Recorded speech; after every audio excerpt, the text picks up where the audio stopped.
Hello my dear students, इस video में हम क्लास 9th का 4th चैप्टर लीनियर इक्वेशंस इन टू वेरिएबल्स इसका इंट्रोडक्शन करेंगे। इस वीडियो को देखने के बाद आपको ये पूरा चैप्टर, इस पूरे चैप्टर का एक एक पॉइंट आपको अच्छे से समझ आ जाएगा। इसके बाद इस चैप्टर से रिलेटेड जो भी क्वेश्चन होगा आप आराम से उसको कर सकते हैं। और इस चैप्टर के जो बाकी वीडियोज़ हैं और बाकी चैप्टर के जो वीडियोज़ मैं बना चुका हूँ, सबका लिंक आपको इस वीडियो के डिस्क्रिप्शन में जो प्लेलिस्ट है उसमें मिल जाएगा। तो शुरू करते हैं और आप इस चैप्टर को समझो आराम से। ऑलराइट, तो देखो, जब भी मैं कोई चैप्टर पढ़ाता हूँ तो सबसे पहले मैं एक काम करता हूँ कि चैप्टर का जो नाम है वो समझाता हूँ अपने स्टूडेंट्स को कि लीनियर इक्वेशंस इन टू वेरिएबल्स। इसमें लीनियर का मतलब क्या है, इक्वेशन का मतलब क्या है, वेरिएबल का मतलब क्या है। तो सबसे पहले आप तो ये समझो कि ये चैप्टर का जो नाम है वो है क्या, और उसके बाद फिर हम बाकी चीज़ों पे आएंगे। तो सबसे पहले शुरुआत करते हैं वेरिएबल से। देखो, मैथमेटिक्स में कैरेक्टर्स होते हैं। जैसे 2 एक कैरेक्टर है, अगर मैं x लिख रहा हूं तो ये भी एक कैरेक्टर है। तो ये कैरेक्टर्स होते हैं। इनमें कुछ कैरेक्टर्स ऐसे होते हैं जिनकी वैल्यूज सेम रहती हैं, सेम वैल्यूज, इनकी वैल्यूज़ कभी चेंज नहीं होती हैं। और कुछ ऐसे होते हैं जिनकी वैल्यूज़ चेंज होती रहती हैं, चेंजिंग वैल्यूज़। समझ गया ना? कुछ ऐसे होते हैं जिनकी वैल्यूज़ एक जैसी होती है हमेशा, और कुछ ऐसे होते हैं जिनकी वैल्यूज़ क्वेश्चन के साथ बदलती रहती हैं, कभी कुछ कभी कुछ। तो जिनकी वैल्यूज़ एक जैसी होती हैं इसको हम कहते हैं कांस्टेंट। कांस्टेंट्स मतलब जैसे 2 है तो ये 2 ही रहेगा। 2 जहाँ पे 2 लिखा है इसका मतलब 2 ही होगा, 1 2, है ना। जहाँ पे 2/5 लिखा है तो ये भी कांस्टेंट है, इसकी वैल्यू 2/5 फिक्स होती है। कहीं भी आप 2/5 देखो लिखा हुआ तो ये 2/5 ही होगा, है ना। -√3 अगर लिखना है ये भी एक कांस्टेंट है। चेंजिंग वैल्यूज़ जो होती, जिनकी जो वैल्यूज़ बदलती रहती हैं उनको वेरिएबल्स कहते हैं। वेरिएबल्स नाम से ही लग रहा है, वेरी करने का मतलब होता है चेंज होना। इनकी वैल्यूज़ बदलती रहती हैं। यानी जैसे x हम लिखते हैं तो x की वैल्यू किसी क्वेश्चन में 4 होती है, किसी क्वेश्चन में 150 होती है, किसी क्वेश्चन में -3 होती है, चेंज होती रहती है ना। यानी ये वेरिएबल है। तो x, y, z जिनको हम लिखते हैं वो वेरिएबल्स होते हैं। Even s, t, p, q, u, v, w, इनसे हम वेरिएबल को दिखाते हैं। कभी कभार आपको कांस्टेंट के रूप में ABC दिख जाएंगे, कभी कभार ABC जब हम कुछ फॉर्मूला लिखते हैं और इस तरह से, तो ABC को भी हम अक्सर कांस्टेंट के रूप में यूज़ करते हैं। लेकिन वैसे मेन जो कांस्टेंट होते हैं वो यही है, ठीक है ना। और बाकी जो वेरिएबल्स हैं वो ये तो हैं ही। अब आप समझ गए कि वेरिएबल्स क्या होते हैं, यानी ऐसे कैरेक्टर जिनकी वैल्यूज़ चेंज होती रहती हैं। अच्छा, अब जब हम कांस्टेंट और वेरिएबल्स को आपस में मिलाते हैं, मिलाने का मतलब मैंने 2x लिख दिया, मैंने 4y लिख दिया, या 2x + 3y कर दिया, तो ये आपस में हम उनको मिला रहे हैं, है ना। लेकिन हर बार ये नहीं होता है। कभी कभार आपने ऐसा भी देखा होगा कि 4y + x² होता है। कभी कभार आपने ये भी देखा होगा कि x + 3/y इस तरह से, है ना। तो ये सब जब हम लिखते हैं तो इनको हम कहते हैं एक्सप्रेशंस।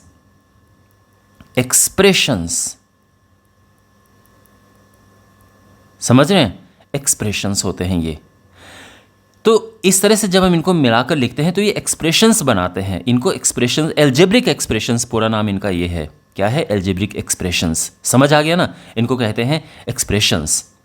लेकिन अगर आपने इक्वल करके कुछ लिख दिया, इक्वल करके 0 लिख दिया, इक्वल करके 4 लिख दिया, इक्वल करके x लिख दिया, है ना। अक्सर हम ज़्यादातर 0 इस तरफ लिखते हैं, सबको बाईं तरफ लेकर आ जाते हैं। लेकिन कोई ज़रूरी नहीं कि वहाँ 0 हो, वहाँ 4 भी हो सकता है, या वहाँ पे -3 भी हो सकता है। तो जब इक्वल करके कुछ लिख देते हैं तो ये बन जाता है इक्वेशन। इक्वेशन जो वर्ड आया है वो इक्वल से ही आया है, तो इनको हम इक्वेशंस कहते हैं। समझ गए आप? अगर मैं इक्वल हटा दूं यहाँ से तो इनको कहेंगे एक्सप्रेशंस, और इक्वल यहाँ पर लगा दूं, यहाँ पे इक्वल करके कुछ, तो इनको कहेंगे हम इक्वेशंस। तो अब आपको ये भी समझ आ गया कि इक्वेशंस क्या होते हैं, यानी कोई भी एक्सप्रेशन हो अगर हम उसके इक्वल करके कुछ लिख दें, चाहे 0 लिख दें, चाहे इवन 3x करके लिख दें, कुछ लिख दें, तो वो बन जाता है इक्वेशन। अब आपको इक्वेशन भी समझ आ गया। लेकिन अब लास्ट में है कि लीनियर क्या होता है। तो लीनियर का मतलब है एक लाइन, स्ट्रेट लाइन, सीधी रेखा, ये लीनियर हो गया। तो होता क्या है, सीधी रेखा, स्ट्रेट लाइन कौन बनाएगा? स्ट्रेट लाइन केवल वही बनाएगा जब x की, y की, यानी जो वेरिएबल है इसकी पावर 1 होगी। वेरिएबल की जो पावर है, वेरिएबल्स जो पावर है वो जब 1 होती है तो इक्वेशन बनती है बिल्कुल लीनियर इक्वेशन। तो अब आप देख सकते हैं इसमें यहाँ पावर 1 है, यहाँ पावर 1 है, तो यानी ये क्या है? ये लीनियर है। अगर मैं बात करूँ सेकंड वाले की, ये लीनियर नहीं है क्योंकि x की पावर 2 हो गई है यहाँ पर। अगर मैं तीसरे की बात करूँ तो ये भी लीनियर नहीं है। अब आप कहोगे कि ये लीनियर क्यों नहीं है?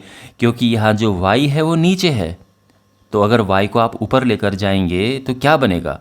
तो देखो ये बनेगा x + 3, y को अगर मैं ऊपर लेकर जाऊँ तो पावर -1 हो जाएगी ये। तो इस तरह से ये जो पावर है y की, ये माइनस में आ गई है। तो भले ये 1 1 है लेकिन ये माइनस में आ गई है। अगर हम ये भी करें कि भाई y का इधर मल्टीप्लाई कर दो तो ये इस तरह से हो जाएगा और फिर नीचे y आ जाएगा और इस y का यहाँ मल्टीप्लाई कर दो तो भी कोई फ़ायदा नहीं है। तो भी यहाँ पर देखो तो एक पावर x की है, एक पावर y की है, इनको मिला देंगे तो ये तो 2 पावर हो गई हैं यहाँ पर। तो इसीलिए ये जो है ये लीनियर इक्वेशन नहीं है। लीनियर इक्वेशन में पावर वेरिएबल की सिंगल होती है। तो मैं आपको कुछ एग्जांपल्स देता हूँ। अगर मैं लिख रहा हूँ x + 4 = 0, ये लीनियर इक्वेशन है। अगर मैं लिख रहा हूँ 4x + y = 6, ये भी लीनियर इक्वेशन है। अगर मैं लिख रहा हूँ 4 + 1/x = 3, अब क्या ये लीनियर इक्वेशन है? तो यहाँ पे ना थोड़ा सा हमें चेक करना पड़ेगा, यहाँ पे थोड़ा चेक करना पड़ेगा कि ये लीनियर इक्वेशन है कि नहीं है। तो हम क्या करेंगे, यहाँ पर एलसीएम लेंगे तो ये 4x + 1 हो जाएगा /x = 3। अब इस x का इधर मल्टीप्लाई करो तो ये हो जाएगा 4x + 1 = 3x। वाह, ये तो ऐसा बन गया है, यानी यहाँ पर x की सिंगल पावर है और ये लीनियर है। यानी दाईं तरफ भी देखो, राइट हैंड साइड में तो भी सिंगल पावर है, लेफ्ट हैंड साइड में भी x की सिंगल पावर है। तो यानी ये लीनियर है। तो भले ही देखने से लग रहा है कि ये लीनियर नहीं है, बट ये लीनियर इक्वेशन बन जाएगी बाद में, है ना। लेकिन सिंपल तरीके से अगर आपको समझना है तो लीनियर इक्वेशन इस तरह, जैसे y = मैं लिख रहा हूँ 0, ये भी लीनियर इक्वेशन है। अच्छा, अगर कहीं पर लिखा है कि x + 2^3 = 0, तो क्या ये लीनियर इक्वेशन है या नहीं है? तो बिल्कुल है, यस, बिकॉज वेरिएबल की पावर 1 होनी चाहिए। कांस्टेंट जो है उसकी पावर से हमें कोई मतलब नहीं है। वेरिएबल की पावर 1 है, बस वी आर हैप्पी, ये लीनियर है। तो अब आपको ये चैप्टर पूरा नाम इसका समझ आ गया होगा कि वेरिएबल क्या होता है, इक्वेशन क्या होती है और लीनियर क्या होता है। तो लीनियर इक्वेशंस इन 2 वेरिएबल्स। अब 2 वेरिएबल यहाँ पर है तो 2 वेरिएबल का मतलब ये है कि यहाँ पे 2 वेरिएबल होनी चाहिए। अगर मैं इसकी बात करूँ तो ये लीनियर इक्वेशन तो है, ये लीनियर है, ये इक्वेशन है, लेकिन ये 1 वेरिएबल में है। किसमें? 1 वेरिएबल में। लेकिन अगर मैं इसकी बात करूँ तो ये लीनियर इक्वेशन इन 2 वेरिएबल्स है। 2 वेरिएबल्स, समझ गए? ये भी 1 वेरिएबल है, ये भी 1 वेरिएबल है ना। और जो मैंने यहाँ पर पीछे लिखा था ये लीनियर इक्वेशन इन 2 वेरिएबल है, क्योंकि यहाँ पे x और y हैं। तो अब आपको समझ आ गया ना? ओके, और अब हम जाते हैं, बढ़ते हैं नेक्स्ट चीज़ की ओर, वो है इनका solution, solutions of linear equations.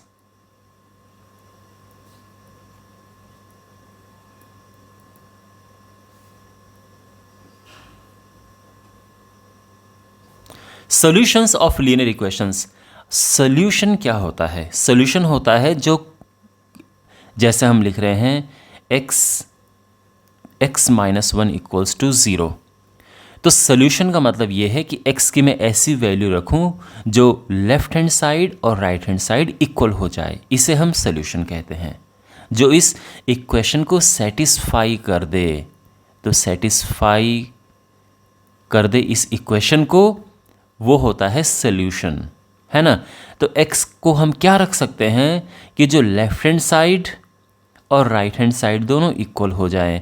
तो यहाँ पर अगर हम x को 1 रखते हैं तो लेफ्ट हैंड साइड हो जाएगा 1 माइनस 1 जो कि 0 होता है, और राइट हैंड साइड तो 0 पहले से ही है। तो यानी x को 1 रखने पर लेफ्ट हैंड साइड और राइट हैंड साइड इक्वल हो जाएंगी। तो मैं ये कह सकता हूँ कि x माइनस 1 इक्वल्स टू 0, इसका जो सोल्यूशन है, ये solution to the given equation is x equals to 1, ये है, ये इसका सोल्यूशन है ना। इसको करने के और भी तरीके हैं, आई एम श्योर ये तो आपने पिछली क्लासेस में पढ़ा होगा, है ना। आपके पास 7th में है, ये 8th में है। कैसे फाइंड करते हैं कि 1 को दूसरी साइड लेकर चले जाओ तो x इक्वल्स टू 1 हो गया, ये वैल्यू आ गई है। ये सॉल्व करने का तरीका है ना। लेकिन आपके पास क्वेश्चन ये भी इस तरह से आते हैं कि अभी तो खैर 1 वेरिएबल में तो आपको क्वेश्चन नहीं मिलेंगे, 2 वेरिएबल में मिलेंगे आपको। चलो मैं पहले 2 वेरिएबल का आपको बता देता हूँ। मान लो कि आपके पास है 4x plus 2y equals to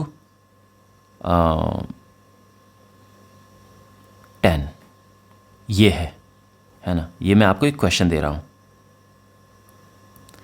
यहाँ पर इसके सॉल्यूशन क्या है? अब ऑप्शन अगर आपके पास हैं कि भाई इसका सॉल्यूशन है 1 2, दूसरा है -1 3, तीसरा है 2 1, चौथा है 3 -1, तो कौन सा ऑप्शन करेक्ट है? या हो सकता है कि एक से ज़्यादा ऑप्शन करेक्ट हों, कि इसका सॉल्यूशन क्या है ना। इन ऑप्शंस में से आपको क्वेश्चन समझ आ रहा है ना? आराम से समझो क्वेश्चन को। क्वेश्चन आपके सामने है, ये एक लीनियर इक्वेशन है 2 वेरिएबल में। क्वेश्चन आपके लिए ये है कि इस इक्वेशन का सॉल्यूशन क्या है। तो जैसे यहाँ पर जब हम इसकी बात कर रहे हैं तो मैंने क्या कहा था कि x की कौन सी वैल्यू ऐसी हो, यानी जो यहाँ पर x है इसकी कौन सी वैल्यू ऐसी हो कि लेफ्ट हैंड साइड और राइट हैंड साइड इक्वल आ जाए। जब हमारे पास 2 वेरिएबल में इक्वेशन होती है तो यहाँ पर हम क्या देखते हैं? यहाँ पर हम देखते हैं कि x और y की ऐसी क्या वैल्यूज़ हों कि लेफ्ट हैंड साइड और राइट हैंड साइड इक्वल हो जाए, या कहने का ये मतलब है कि ये इक्वेशन सेटिस्फाई हो जाए। इक्वेशन सेटिस्फाई होने का मतलब है कि लेफ्ट हैंड साइड और राइट हैंड साइड इक्वल होने चाहिए। तो जैसे ऊपर हमने केवल x के लिए देखा था, यहाँ हमारे पास x और y दोनों की वैल्यूज़ हैं क्योंकि 2 वेरिएबल हैं। तो एक एक करके हम चेक करेंगे। तो सबसे पहला वाला जब हम चेक करते हैं तो हमें क्या मिलता है? 1 x की जगह पर रख, ये x और ये y है, ध्यान रखना, पहला वाला x दूसरा वाला y। तो या तो इस तरह से लिखा होगा या फिर सीधे ही लिखा होगा कि x1 है y2 है, यहाँ पर x-1 है y3 है, यहाँ पर x2 है y1 है, यहाँ पर x3 है y-1 है। और बताओ भाई कौन कौन से इनमें करेक्ट हैं। तो इस तरह से, तो इसको लिखने का ये भी तरीका है कि ऐसे ब्रैकेट करके लिख दो तो आप समझ जाना कि पहला x है दूसरा y है, और या फिर ऐसा लिखा होगा। ठीक है, ओके। तो यहाँ पर अब x और y की वैल्यू को यहाँ पे पुट करते हैं। तो अगर हम यहाँ पे पुट करते हैं तो 4 इंटू 1, ध्यान रखना x की जगह पे 1, y की जगह पे 2 पुट करना है। 4 इंटू 1 प्लस 2 इंटू 2, यह है लेफ्ट हैंड साइड। क्या है ये? लेफ्ट हैंड साइड है। तो ये हो जाएगा 4 एकम 4, 2 दूने 4, इसको मैं यहीं पे लिख देता हूँ। और ये 8 हुआ, ये राइट हैंड साइड के बराबर नहीं हो रहा है, तो यानी ये इसका सोल्यूशन नहीं है। समझ रहे हैं आप? अब सेकंड वाला देखते हैं, चलो। सेकंड,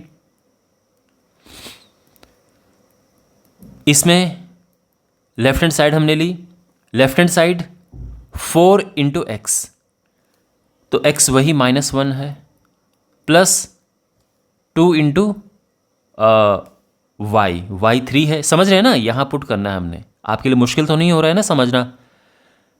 x की जगह पे ये और y की जगह पे ये। हम कर क्या रहे हैं? हम ये देख रहे हैं कि इनमें से कौन सा इसका सोल्यूशन है ना? इसके लिए वैल्यूज पुट करनी है, देखना है कि सेटिस्फाई कर रहा है कि नहीं कर रहा है।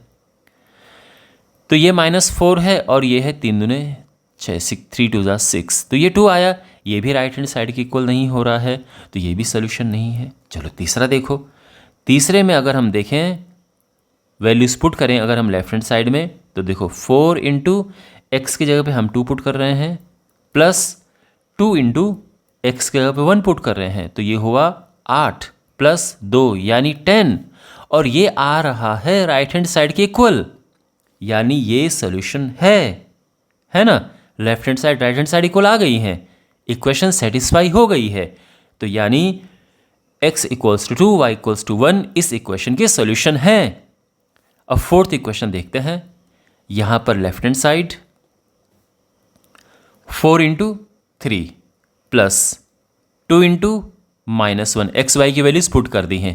4 3 12, -2 एकम 2, ये भी 10 आ चुका है, और ये भी राइट हैंड साइड इक्वल आ चुकी है, यानी ये भी इसका सोल्यूशन है ना? तो अगर हमारे पास केवल एक इक्वेशन अगर दी है, उसके एक से ज़्यादा सोल्यूशन हो सकते हैं, ये ध्यान रखना। ओके, इसके तो बहुत सारे सोल्यूशन मैं आगे लिख सकता हूँ, इसके अनंत सोल्यूशन हो सकते हैं अगर आपके पास केवल और केवल एक इक्वेशन दी है। तो ये बात समझ आ गई, सोल्यूशन कैसे निकालते हैं, क्या है। ऑलराइट, तो इस क्वेश्चन में हमने ये चेक किया था कि कैसे हम ये पता करते हैं कि भाई कौन कौन से पॉइंट किसी इक्वेशन के सॉल्यूशन हैं। यहाँ पर ध्यान रखना, सॉल्यूशन पहले ही दिए हुए थे, हमें बस चेक करना था और ये पता करना था कौन सा है कौन सा नहीं है। लेकिन अगर सॉल्यूशन नहीं दिए हों और आपको अपने आप फाइंड करने हों तो कैसे करेंगे, ये अब मैं आपको बताऊंगा। और फिर से ध्यान रखना, जब हमारे पास एक ही इक्वेशन होती है 2 वेरिएबल में, तो मैंने क्या कहा था आपको, इसके इनफाइनाइट सॉल्यूशंस हो सकते हैं। इसके आपको केवल 4 यहाँ पर बताने हैं, मैं बताऊंगा आपको कैसे करने होते हैं, कैसे निकालने होते हैं। लेकिन आप 4 क्या, आप 4000 निकाल सकते हैं, आप 4 करोड़ सॉल्यूशन निकाल सकते हैं, आप अनंत सॉल्यूशन निकाल सकते हैं, क्योंकि अनंत होते हैं इसके, है ना। तो कैसे निकालते हैं, तो इसीलिए आप ये मत सोचना कि सर 4 सॉल्यूशन कैसे हो सकते हैं, यही मैं आपको बता रहा हूँ कि इसके अनंत सॉल्यूशन हो सकते हैं अगर आपके पास एक इक्वेशन दी हो। ध्यान रखना, जब आप अगली क्लास में जाएंगे तो आपके पास 2 इक्वेशन होंगी, यानी एक ये लिखा होगा, दूसरी ये लिखी होगी, और इनको एक साथ सॉल्व करना होगा इकट्ठा, तब जाके केवल एक सॉल्यूशन निकलता है। लेकिन यहाँ पर केवल एक इक्वेशन है, केवल एक ही इक्वेशन है, और इसके हम सॉल्यूशंस फाइंड करेंगे, ठीक है। और इसके इनफाइनाइट सॉल्यूशंस हो सकते हैं। वेल 2x + y = 5 हमारे पास है। तो तरीका देखो अब आप, ठीक है ना। कोई भी एक वेरिएबल को लेफ्ट में रखो, दूसरे को राइट में लेकर चले जाओ। y को लेफ्ट में रखना बहुत समझदारी है, क्योंकि y अकेला है ना। नहीं तो 2 या 3 लगा होता तो हमें उसको नीचे लेकर जाना पड़ता, या अगर x वाले को इधर रखते, y को उधर लेकर जाते, तो फिर इस 2 को भी हमें नीचे लेकर जाना होता, तो थोड़ा परेशानी होती हमें। तो हमने 2x को उधर लेकर हम चले गए हैं, बढ़िया हो गया है। अब x की वैल्यूज पुट करो एक एक करके। आप x = 0 पुट कर सकते हो। अगर x 0 पुट किया तो y क्या आ गया, तो देखो 5 - 2 × 0 यानी 5 - 0, और ये हुआ है, ये हो गया है 5। तो इक्वेशन क्या होगी, मतलब सॉल्यूशन क्या हो गया, x = 0 y = 5। ये एक सॉल्यूशन ये आ गया है। दूसरा सॉल्यूशन, अब x कुछ भी और रखो, कुछ भी रखो, ये मत सोचना कि सर आपने 0 कैसे रख दिया, कुछ भी रख दो, ठीक है ना। इस बार 1 रख देते हैं, तो 1 अगर हमने रखा तो y आ गया है 5 माइनस 2 इंटू, ध्यान रखना इसमें रख रहे हैं हम, इसको इक्वेशन नंबर 1 में नाम दे देता हूँ, ठीक है, इक्वेशन नंबर 1 में रख रहे हैं हम। तो ये हो गया 5 माइनस 2 और ये हो गया है 3। तो यहाँ पर दूसरा सोल्यूशन आ गया x equals to 1 y equals to 3, है ना। तीसरा सोल्यूशन निकाल सकते हैं हम, x इक्वल्स टू 2 पुट कर दो या x इक्वल्स टू -1 पुट कर देते हैं। तो y equals to 5 minus 2 into -1, minus minus का प्लस हुआ और ये 7 आ गया है। तो यानी x equals to -1 y equals to 7, है ना। और इसके अलावा और भी हम निकाल, अब आप समझ गए होंगे, हम और भी निकाल सकते हैं। x इक्वल्स टू 2 पुट कर दो, 3 पुट कर दो, 4 पुट करो, 5 करते रहो पुट, वैल्यूज आती रहेंगी और ये सारे के सारे सॉल्यूशंस हैं, है ना। अच्छा, लेकिन कभी कभार आपके पास थोड़ा ऐसी सिचुएशन आ जाती है जिसमें थोड़ा कन्फ्यूज़न हो सकती है, जैसे 2x plus 3y equals to 5 यहाँ पर लिख लेते हैं और अब सॉल्यूशन फाइंड करना है। तो अब थोड़ा सा स्टूडेंट्स को थोड़ा सा प्रॉब्लम होती है, बट फिर भी कोई बात नहीं है। अब देखो, अकेला ना तो ये है और ना ये है, दोनों में इसमें 2 लगा है और इसमें 3 लगा है। इनको क्या कहते हैं बाय द वे? इनको कहते हैं कोएफिशिएंट्स।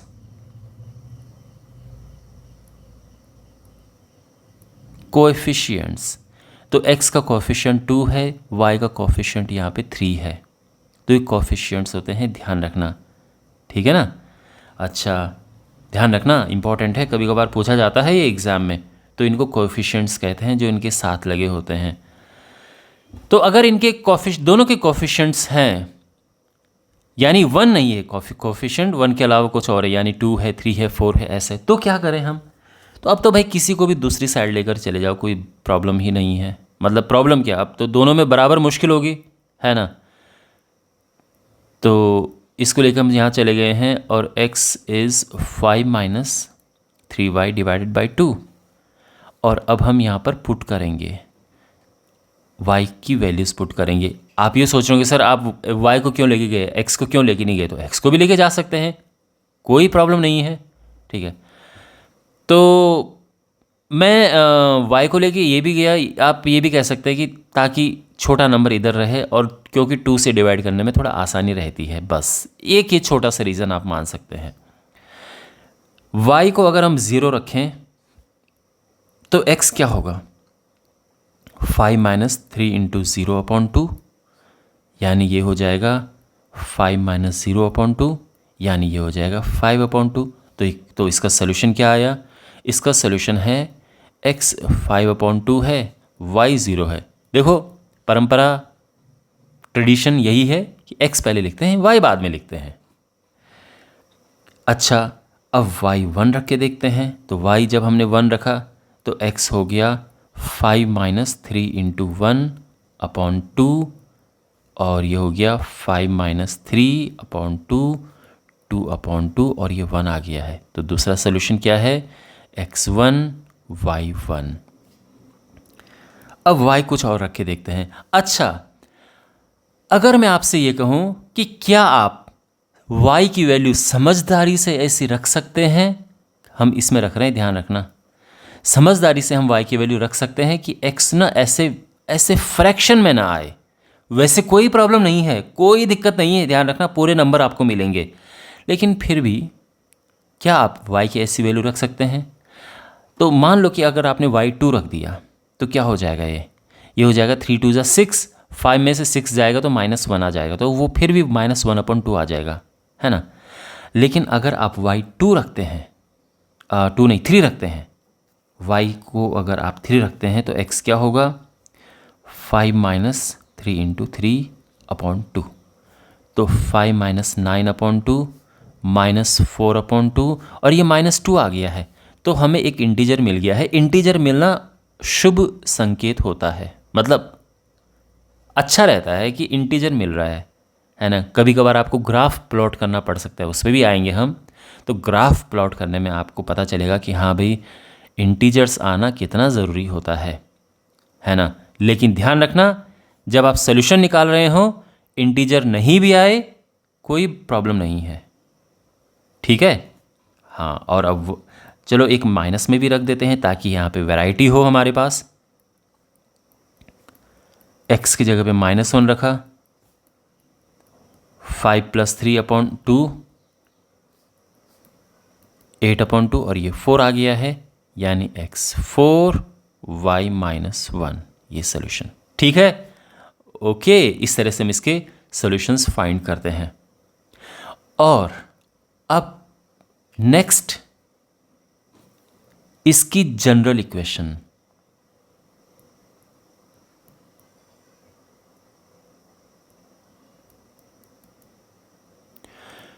जनरल इक्वेशन होती है ax + by + c = 0।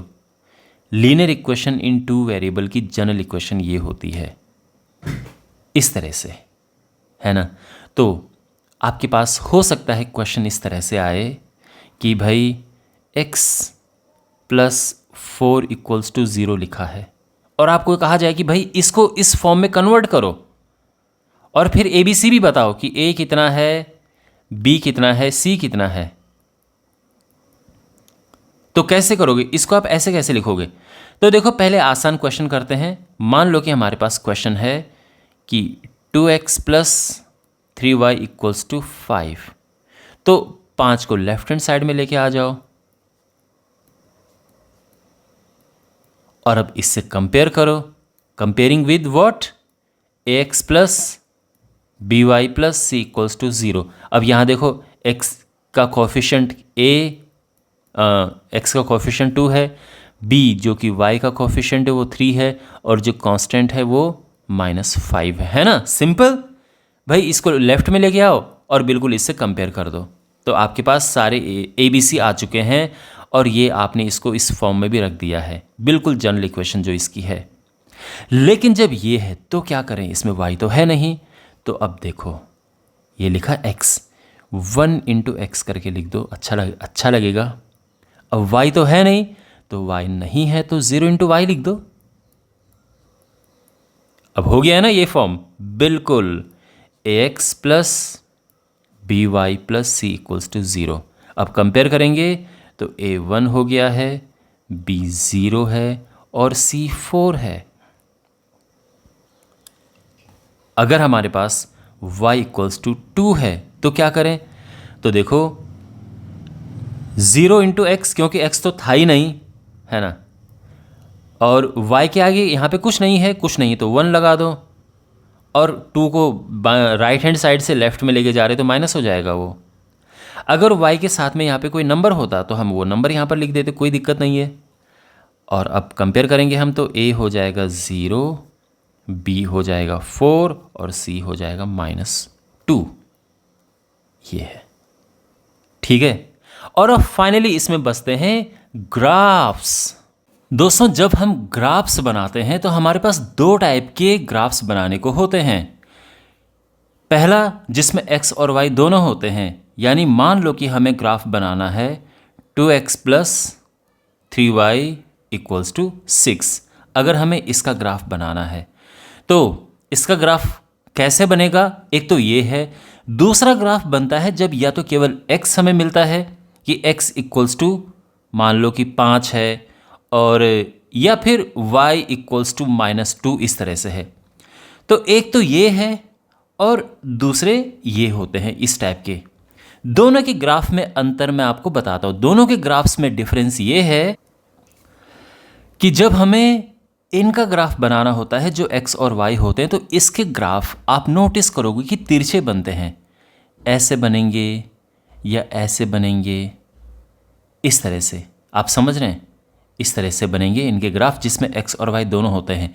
लेकिन जिसमें केवल x या केवल y होता है तो इनके ग्राफ या तो बिल्कुल ऐसे वर्टिकल बनेंगे या फिर बिल्कुल ऐसे हॉरिजॉन्टल बनेंगे। तो जिसमें ग्राफ बिल्कुल हॉरिजॉन्टल या बिल्कुल वर्टिकल हो तो समझ जाना उसमें केवल एक वेरिएबल है, और जिसमें ग्राफ आपको तिरछे दिखे, चाहे ये हो चाहे ये हो, तो इनके ग्राफ में आपको एक्स और वाई दोनों मिलेंगे। तो ये एक सिंपल मैं आपको बता रहा हूँ, ठीक है ना। अच्छा, अब यहाँ पर इन ग्राफ्स को ड्रॉ करते हैं। तो सबसे पहले ड्रॉ करते हैं इस वाले को, पहले वाले को, ठीक है। ये इसे ड्रॉ करते हैं। तो ड्रॉ करने के लिए, ग्राफ ड्रॉ करने की मैं आपको सबसे अच्छा तरीका बताता हूँ। आपको करना क्या है, आप ऐसे एक छोटी सी टेबल बनाओ और यहाँ पे x और y इस तरह से लिखा। और अब ध्यान से सुनो बात को कि हमें करना क्या है। यहाँ पे पहले हम x0 रखेंगे और y निकाल देंगे। तो अगर हमने यहाँ पर x0 रखा तो क्या होगा, देखो यहाँ पे हम x रखेंगे 0, तो ये हो जाएगा 2 इंटू 0, देखो 2 इंटू 0 0 हुआ, प्लस 3y इक्वल्स टू 6, और ये 3 नीचे चला जाएगा तो y आ जाएगा 2, है ना। 3 2 ज़ा 6, यानी जब x 0 है तो y है 2। अच्छा, अब y 0 रखते हैं। तो जब y 0 रखेंगे तो देखो ये आ जाएगा 2x, लेकिन y 0 होने की वजह से ये 0 हो गया है। और अब 2x इक्वल्स टू, ये ऐसा आ जाएगा ना, 2x इक्वल्स टू 6, और x आ जाएगा 2 नीचे जाएगा तो ये 3 हो जाएगा। यानी जब x 3 है तो y 0 है। एक सोल्यूशन ये हो गया है ना। इतना काफ़ी है, इतना काफ़ी है ग्राफ बनाने के लिए। पहले x 0 रख के y निकाल दो, फिर y 0 रख के x निकाल दो। अब यहाँ पर हमारे पास पहला जो पॉइंट है वो है कि x0 y2, x0 y2 कहाँ पर है। तो आप हमेशा इस बात का ध्यान रखना कि x एक्सिस पे y0 होता है और y एक्सिस पे x0 होता है। तो जब भी x0 दिखे यानी ये समझ जाना कि ये y एक्सिस पर है। तो यानी मैं जो ये वाला पॉइंट है, ये वाला जो पहला पॉइंट है x0 y2, ये y एक्सिस पर है। तो यानी पहला पॉइंट हमें ये मिल गया है। ये x0 है यहाँ पर और y2 है, यानी ये पॉइंट 0,2 है। अब दूसरा 3 0, तो यहाँ पर y0 है, तो y0 है तो समझ जाना कि x एक्सिस है, और x कितना यहाँ पर 3 है। दूसरा पॉइंट ये है। ये पॉइंट कौन सा है, 3,0। हमेशा x पहले आता है और y बाद में आता है। अब इनको ज्वाइन करते हुए हम लाइन ड्रॉ करेंगे इस तरह से, और ये हमने इसका ग्राफ ड्रॉ कर दिया है। ये जो हमारे पास इक्वेशन है, ये इक्वेशन जो कि एक लाइन है, उसका ग्राफ हमने ड्रॉ कर दिया है। और अब ग्राफ ड्रॉ करेंगे हम इनका। चलिए, तो जब भी हमें x इक्वल्स टू समथिंग मिले, केवल x मिले, तो समझ जाना कि ये है पैरेलल टू y एक्सिस। और जब भी y इक्वल्स टू आपको समथिंग मिले तो समझ जाने कि ये है पैरेलल टू x एक्सिस, ठीक है। तो x इक्वल्स टू 5 जो है पैरेलल टू y एक्सिस है। तो देखो y एक्सिस तो ये है, तो इसके पैरेलल का मतलब ये वर्टिकल होगा। तो यहाँ पर मैं ये लाइन ड्रॉ कर रहा हूँ। ओ वेट, ये लाइन है। तो ये जो लाइन है ये है x इक्वल्स टू 5। x यहाँ पर 5 है और y की एक्सिस के पैरेलल है। ये जो लाइन होती है इसके हर पॉइंट पर x5 है। अगर आप यहाँ पर देखो, ये x5, यहाँ पर x5, हर जगह पे x5 होता है, इसलिए ये लाइन का नाम ही x इक्वल्स टू 5 है। कैसे ड्रॉ किया हमने, क्योंकि x बराबर समथिंग है, x इक्वल्स टू समथिंग है, तो ये y एक्सिस के पैरेलल होगा। और कहाँ से ड्रॉ करेंगे हम, तो जहाँ पर 5 है वहाँ से। अब इसकी बात करते हैं। y इक्वल्स टू समथिंग जब होता है तो वो पैरेलल टू x एक्सिस होता है ना। तो और y इक्वल्स टू -2 है, तो y -2 यहाँ पर है, दिख रहा है ना, y -2 यहाँ पर है, और x एक्सिस ये है, तो इसके पैरेलल यहाँ से होते हुए बस यही तो लाइन जाएगी। ये हो गया है, बहुत ही ज़्यादा सिंपल है। और इस तरह से हम ये ग्राफ ड्रॉ करते हैं लाइंस का, ठीक है। तो इस चैप्टर में यही था। आई होप आपको ये पूरा अच्छे से समझ आया होगा। अब मैं एनसीईआरटी के जो सभी एग्जाम्पल्स हैं उनको सॉल्व करूँगा। एनसीईआरटी की सभी एक्सरसाइजेज हैं इस चैप्टर की, उनको सॉल्व करूँगा। सभी की लिंक आपको इस वीडियो के डिस्क्रिप्शन में जो प्लेलिस्ट है उसमें मिल जाएंगे। तो आप उन वीडियोस को भी देखें और उसके बाद ये चैप्टर आपका कंप्लीट हो जाएगा बिल्कुल परफेक्टली, ठीक है। आपको अगर कुछ बात कहनी है कमेंट बॉक्स में ज़रूर कहें, चैनल को सब्सक्राइब करें, अपने दोस्तों के साथ इस वीडियो को शेयर करें, अपने दोस्तों को इस चैनल के बारे में बताएं जिससे कि ये चैनल बड़ा हो और मैं और ज़्यादा वीडियोज़ आपके लिए लेके आऊँ। तो मिलते हैं अगले वीडियो में, टेक केयर।